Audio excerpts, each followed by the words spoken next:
Hello বন্ধুরা, আবার একটা ভিডিও নিয়ে চলে আসলাম, রান্নার ভিডিও। এই দেখো, ডিম দিয়ে আলু দিয়ে আর পেঁয়াজ সব মশলা টশলা দিয়ে ডিম ভাত করবো। তাই দেখো ডিম ভাতটা কীরকম করে করি।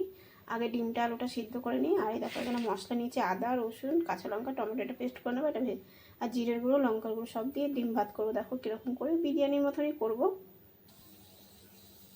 তেলের মধ্যে এলাচ দারচিনি সব কিছু দিয়ে বন্ধুরা, পেঁয়াজ ভাজা আছে, মশলাটা দিয়ে দিলাম, অল্প একটু দেবো, চাল অল্প একটু তো।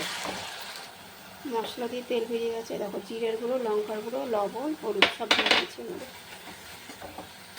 কষানো হয়ে গেছে, এবার এটা একটু নাড়াচাড়া দিয়ে এবার চালটা দিয়ে দেবো।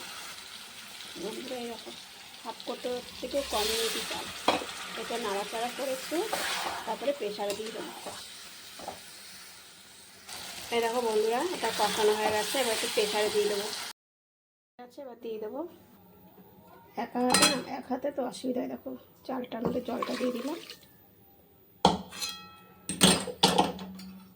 আর এই দেখো ঘি দিয়ে দিলাম। এবার এটা হোক, তারপর আবার দেখাচ্ছি।